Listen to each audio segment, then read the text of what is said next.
national letter of intent to play Division I softball at Northern Kentucky University, I wondered why the athletes weren't paid. Why were we given scholarships instead of paychecks? I mean, from the numerous camps that I've been to, like softball camps and clinics where you work on your skills, I've heard many athletes and coaches saying, you know, this sport is your job. You don't have time to go have another job because there's so much time involved in practices and games and many other activities with your sport. So why aren't they paid? They spend a lot of time in their sport.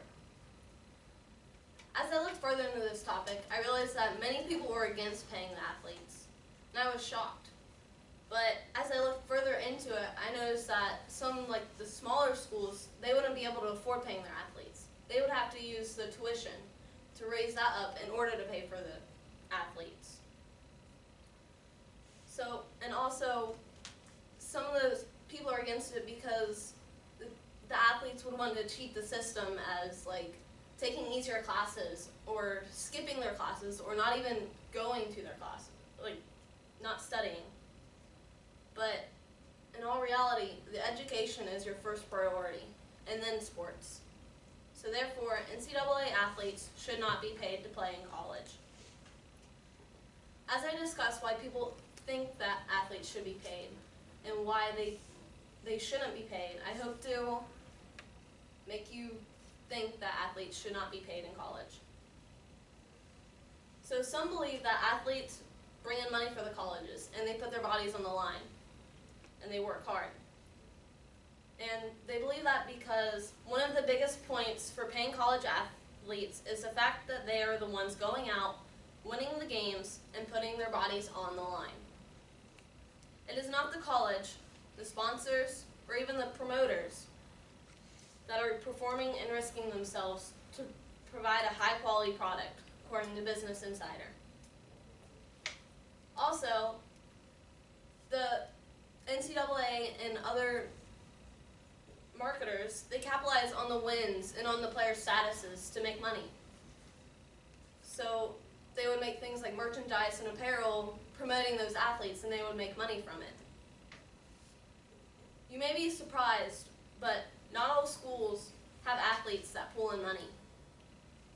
And if the athletes are being paid, the athletes aren't going to be focused on their game. They're going to be focused on the money they're getting and not on the love of the game. The athletes may put their bodies on the line, but they're putting their education on the line too. Because they're not going to be attending class, they're going to be skipping, they're going to be more focused on their sport.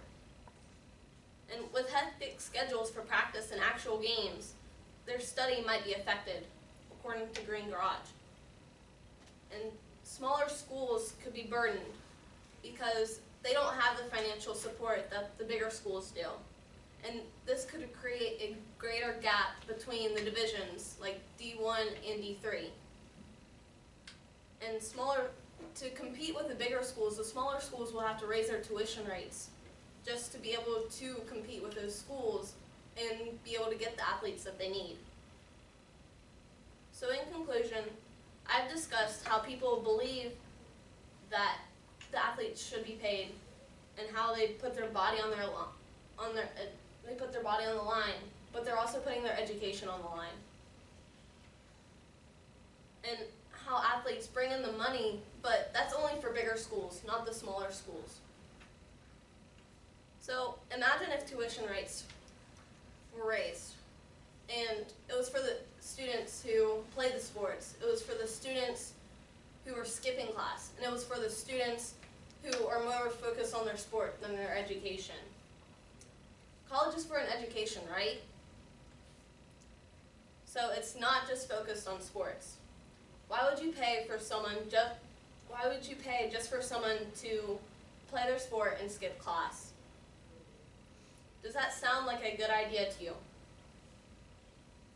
Would you want to pay an extra $5,000 for your college tuition? I'm sure that most of you wouldn't. Therefore, it should not be paid to play. It may be their job, but the university shouldn't have to pay them. Therefore, the federal work study would be a good option to go to. So I know a lot of you are going to college, so bring this topic up to your college and put it in their heads, make them think about it before this idea gets passed. Or sign a petition that helps schools stay away from the tuition rates.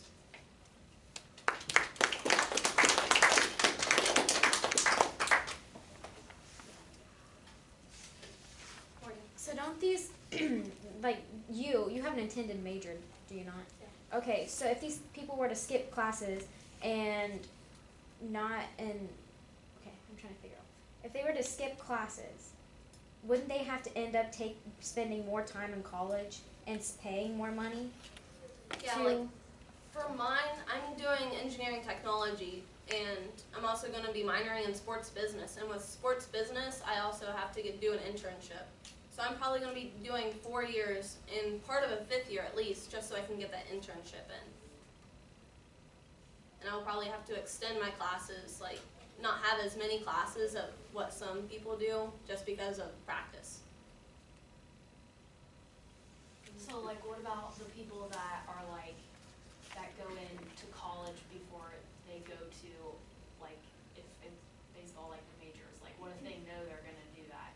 So, like, what? So if they know that, I mean, there's always a chance of getting hurt, is what I think. So you always need to have a good backup plan.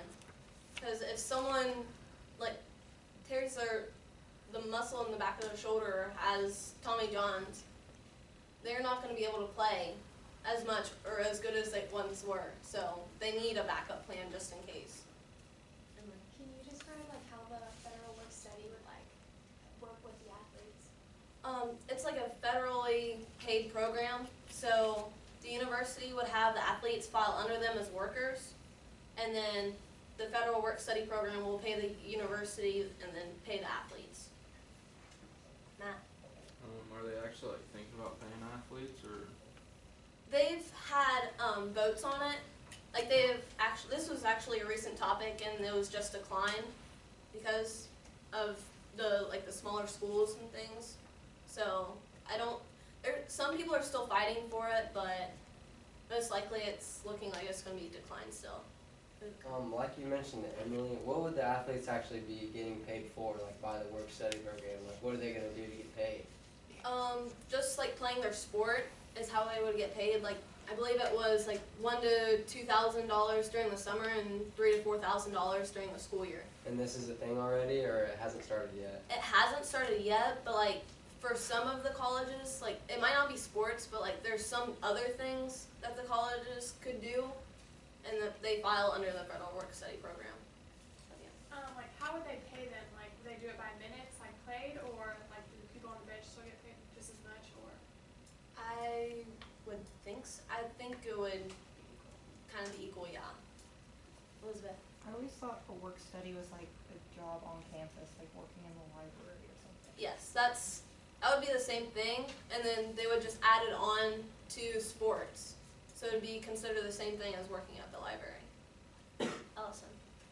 So my question is, like, if they're doing the work study and they're getting paid, like, through the work study to play their sport, wouldn't that be the same thing as just paying them to play their sport? Like, I don't see the difference. The difference is, like, where they would find their money, like, where they would get their money from, compared to the university and some of them having to pay, like, having to raise the tuition rates, and then the government just pays it. Chelsea? So, the work study program, essentially, if they know it's going to work, why don't they just do that and drop the idea of even raising the tuition rates? I don't think many of the schools have actually looked into that yet, but Are there any schools that have it in place as of now? I don't believe so. I mean, just for like jobs like working at the library, they do, but I don't think they've got it through with going through the sports. My question is something you just said, and I want you to clarify it first before I develop the question. But were you talking about your schedule going to NKU next year? Could you repeat, maybe clarify what you said you have to do to be able to finish your program? Yeah, like I have to, I won't be able to have as many classes like throughout the week. So with me, I have like more dual credit classes, so that kind of helps, like me not have to go on to another year. It's just with the sports business, we have to have an internship, like our senior year or whenever. So it'll be harder to go to work and then go to sport and try to work around my schedule. So isn't that proof then that these sports are trumping education because you are moving your entire schedule around to work through your sports schedule, not your education schedule? Yes. And how does that benefit these students then in doing that? Well, it just lets us play the game that we love. All right, thank you.